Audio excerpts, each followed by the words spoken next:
सो BSNL के recharge plan और BSNL का रिचार्ज या फिर यूज़ का एक्सपीरियंस मैं इस वीडियो में शेयर करने वाला हूँ। तो देखो जो आइडिया सिम है ना, जो वोडाफोन आइडिया है, सेम उस सिम के जैसा ही लगभग इसका जो नेटवर्क है वो है। नेटवर्क अवेलेबिलिटी यहाँ तक कहूँगा कि जो आइडिया के नेटवर्क्स है वो भी कम हो जाते हैं, मतलब ये डिपेंडिंग ऑन द जो लोकेशन है आपका कहाँ पे है, ठीक है। कई जगह हो सकता है कि आइडिया के नेटवर्क ज़्यादा अच्छा है, यहाँ पे बीएसएनएल का अच्छा आ रहा है, और आइडिया का नेटवर्क थोड़ा सा मेरे को लगता है 3 डंडे ज़्यादा हो जाते हैं ऐसे कम। मेरा रूम नीचे है तो यहाँ पे फुल जो है बीएसएनएल का आता है, बट स्पीड के मामले में अगर मैं कहूँ तो आइडिया ज़्यादा बेटर है।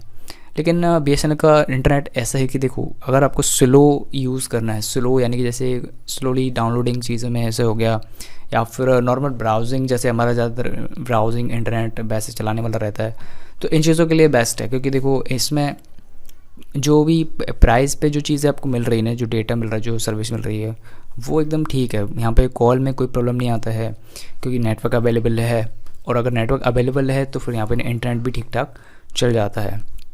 रिचार्ज प्लान कैसे हैं इसके, देखो जो भी रिचार्ज प्लान है, देखो आई थिंक के 250 500 रुपये कुछ पड़ जाता है अगर 2 महीने 3 महीने करवाते हैं, अगर किसी और सिम पे चाहते हैं तो उससे ऊपर चला जाता है, ठीक। लेकिन इसमें सिर्फ और सिर्फ 70 दिन के लिए आपको मिल जाता है 197 रुपये का रिचार्ज प्लान है, जो कि 2 GB पर डे है, जो कि मेरे हिसाब से काफ़ी ज़्यादा डेटा है अगर आप इसको यूज़ करेंगे। ऊपर इतना स्लो मैं कहूँगा मीडियम स्पीड है इसका, ना तो इसका स्पीड बहुत ज़्यादा हाई है। अगर आपको हाई स्पीड चलाना तो इसका स्पीड में चलता है डेटा वो है सुबह के टाइम या फिर रात के टाइम पे।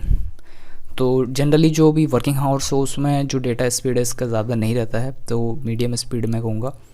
बट सही कि इसमें जो रिचार्ज प्लान है वो काफ़ी ज़्यादा सस्ते हैं, तो अभी यूज़र्स भी कम हैं और स्पीड भी कम है, नेटवर्क टावर्स भी अभी बता रहे हैं कि लग रहे हैं, और धीरे धीरे हो सकता है लोग इस पर स्विच हो जाएं। तो क्या ये रिचार्ज प्लान मतलब सही है? देखो सही तो है अगर जो है आपको सिर्फ कॉलिंग चाहिए और डेटा चाहिए ब्राउजिंग के लिए, या फिर स्लो इंटरनेट डाउनलोडिंग, या फिर आई थिंक कहूँगा कि अगर फुल नेटवर्क है तो वीडियो भी अच्छे से प्ले हो जाता है, ठीक ठाक क्वालिटी पे वीडियो प्लेबैक टाइम है इसका।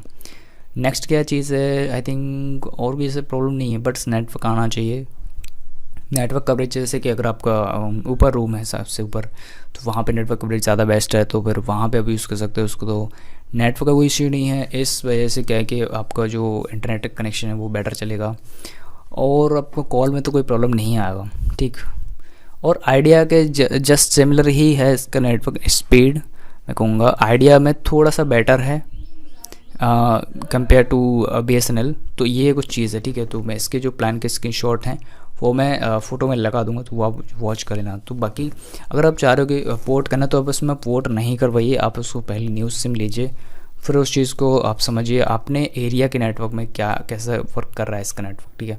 फिर उस हिसाब से आप उसको स्विच होइए जेन 1 पे, क्योंकि ऐसा हो सकता है देखो साइड में अगर आप दूसरा सिम लेंगे ना तो क्या होगा, कई लोकेशन पे अगर आपने एक जगह से दूसरी जगह मूव करा तो वहाँ पे इनकेस के नेटवर्क नहीं है, तो आपका जो सस्ता प्लान है वो ऐसा कोई आपको नुकसान वाला भी नहीं लगेगा।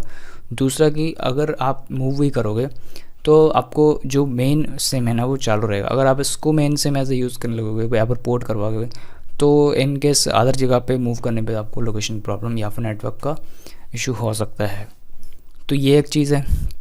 दूसरा है कि आप जैसे अगर आप इसको as a secondary SIM use करोगे तो आपको बेनिफिट यही हो सकता है कि अभी के टाइम में क्या हो रहा है कि अभी नेटवर्क लगने वाले हैं, अभी ज़्यादा टावर लगे नहीं हैं इसके, तो इसके टावर फैलेंगे लगेंगे जगह जगह होएगा।